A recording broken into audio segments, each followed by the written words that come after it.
September 11th, that's when everything got kind of different for me, I guess. Third grade, I think, you're 8 years old or something.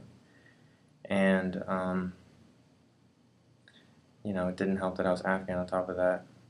In the next couple days, these students, that were in my class and the other classes, basically,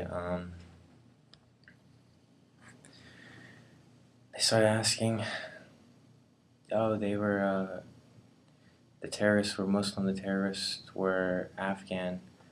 Were your parents involved in that? Do they do the same thing? Is that something that you guys do?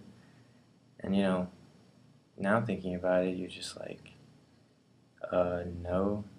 My religion doesn't involve blowing buildings up and making, defamating your image, millions of images.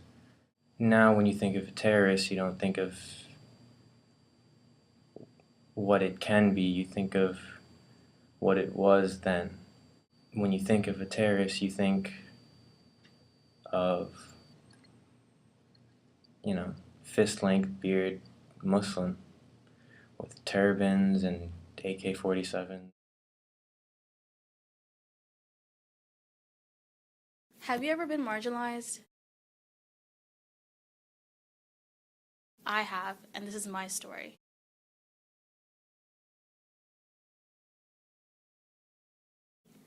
When I was in high school, I was walking down the hall after school. I was involved in a lot of after-school activities, and I was walking down the hall with a friend and I, and there was a teacher who was in the hallways putting up some posters and stapling stuff on the walls, and I was wearing a long dress, a long loose dress, and I was covered because I'm Muslim, and I cover my hair, and I wear long clothes, and I do cover myself. So the teacher saw me, and she said, "You shouldn't be allowed to wear stuff like that. How do we know you don't have a bomb underneath there?"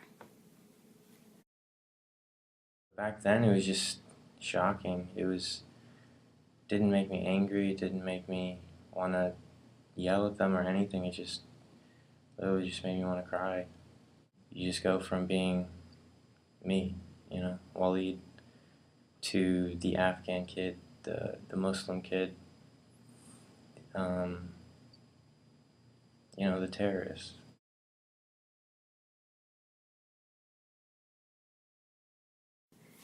And that was a shock to me because my high school in general was a very diverse high school. There were people from all over the world.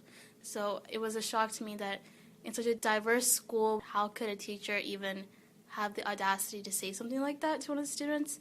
And I felt like I have the right to express my religion in whatever way.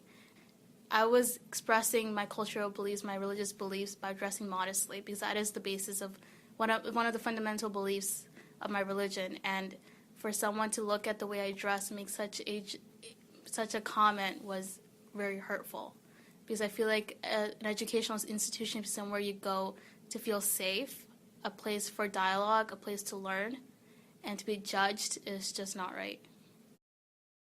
I feel like personally that everything begins within the home. That's my take on being who you are now. It's as a result of what you've been taught. Through your parents, through your friends, you are essentially what you're taught as a kid, what you're taught in school, what you're taught